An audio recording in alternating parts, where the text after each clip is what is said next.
Analogue paneer પર પ્રતિબંધ મુદ્દે વડોદરા મનપામાં એક્શન. બીએમસીની આરોગ્ય વિભાગની ખોરાક શાખાની ટીમ સક્રિય થઈ છે. આરોગ્ય અમલદાર ડોક્ટર મુકેશ વૈદ્યની ફૂડ સેફટી અધિકારીઓ સાથે બેઠક. મેન્યુફેક્ચર, ડિસ્ટ્રીબ્યુટર, મોલ્સમાં તપાસ માટે આદેશ અપાયા છે. 4 ટીમો બનાવીને 4 ઝોનમાં કાર્યવાહી કરવા માટે આદેશ આપ્યા છે. એનાલોગ પનીર જ્યાં મળશે તેમની સામે કાર્યવાહી કરાશે. રાજ્ય સરકારથી આવતા એનાલોગ પનીર સામે પણ કાર્યવાહી થશે.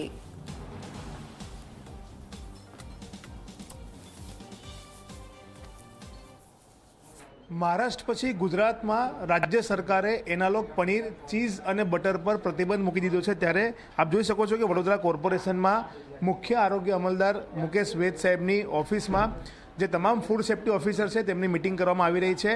અલગ અલગ 4 ટીમો બનાવીને શહેરના જે મેન્યુફેક્ચરર્સ છે સાથે જ જે લોકો આ પનીરનું વેચાણ કરતા હોય છે તેમની ત્યાં તપાસ કરવાના આદેશ જે ડૉક્ટર મુકેશ વૈદ છે તેમના દ્વારા આપવામાં આવ્યા છે. આપણે તેમની સાથે વાત કરીશું. વૈદ સર, શું આદેશ આપવામાં આવ્યા છે? કેટલી ટીમો બનાવીને કઈ કઈ જગ્યા પર આપ ચેકિંગ કરવા જવાના આદેશ આપ્યા છે? રાજ્ય સરકાર તરફથી ગઈકાલે રાત્રે જે સૂચનાઓ આપી છે કે ભાઈ એનાલોગ ઉપર પ્રતિબંધ મૂકવામાં આવે છે, એ અનુસંધાને વડોદરા મહાનગરપાલિકામાં 4 ઝોનમાં 4 ટીમ બનાવીને ફૂડ સેફ્ટી ઓફિસર સૌ પ્રથમ તો જે મેન્યુફેક્ચરર હોય છે એને ત્યાં ચેક કરવામાં આવશે, કારણ કે મેન્યુફેક્ચરર થઈને સિટી એરિયામાં સપ્લાય થતું હોય છે. પણ વડોદરા સિટીમાં નાના મેન્યુફેક્ચરર છે, મોટા કોઈ મેન્યુફેક્ચરર નથી.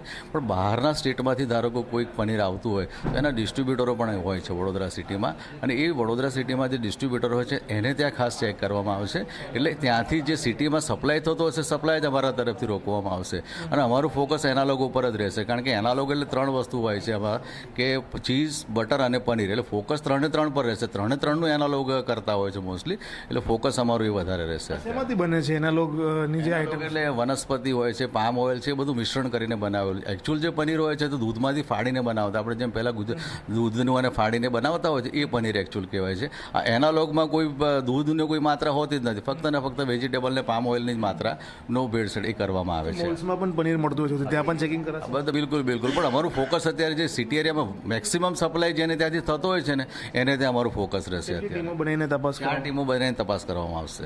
4 ટીમો બનાવીને તપાસ કરવાના આદેશ ડૉક્ટર મુકેશ વૈદ દ્વારા આપવામાં આવ્યા છે. તેમનું સ્પષ્ટ કહેવું છે કે જે ડિસ્ટ્રીબ્યુટર્સ છે, જે મેન્યુફેક્ચરર્સ છે, આ તમામ જગ્યા પર તેમની ટીમો તપાસ કરશે. મોલ્સમાં પણ જે પનીર મળે છે ત્યાં પણ તપાસ કરવામાં આવશે, અને જ્યાં પણ એનાલોગ પનીર, ચીઝ કે બટર જોવા મળશે તો તેનો નાશ કરીને જે તે વ્યક્તિ છે તેમને સરકારનો જે નવો નિયમ આવ્યો છે તે બાબતે માહિતગાર કરવામાં આવશે, અને છતાંય જો તેઓ વેચશે તો તેમની સામે જે દંડાત્મક કાર્યવાહી છે તે કરવા માટેના આદેશ પણ આપવામાં આવશે. કેમેરામેન મુકુંદ દવે સાથે રવિ અગ્રવાલ, G24 કલાક, વડોદરા.